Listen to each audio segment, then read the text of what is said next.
Hello students, let's see the question. In projectile motion, the physical quantity that remains invariant throughout it. तो projectile motion के बारे में बात कर रहा है। प्रोजेक्टाइल मोशन होता क्या है? लेट्स सी ये ग्राउंड है और ग्राउंड से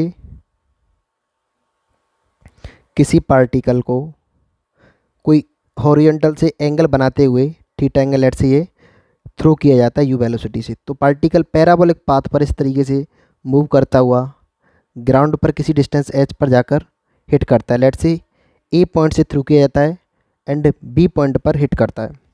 तो ए पॉइंट से बी पॉइंट तक जो हॉरिजॉन्टल डिस्टेंस होता है वो क्या होता है? Range of projectile. And vertically जो मैक्सिमम हाइट अटेन करता है उसको कहते हैं एच मैक्स।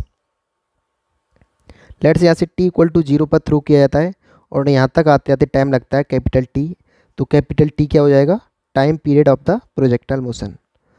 तो हम यहाँ से कहें कि ये यू वेलोसिटी से थ्रू किया जाता है तो इसको कंपोनेंट करेंगे तो हॉरिजॉन्टल डायरेक्शन में आ जाएगा you cos theta and vertical direction में हो जाएगा यू साइन थीटा। अब वो कह रहा है कि कौन सी फिजिकल क्वांटिटी कांस्टेंट रहेगी।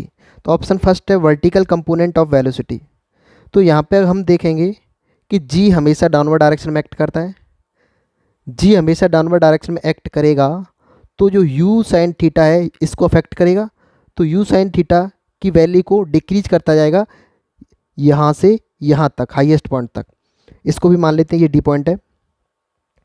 तो यू साइन थीटा ये हो गया वर्टिकल कंपोनेंट। वर्टिकल कंपोनेंट क्या होगा?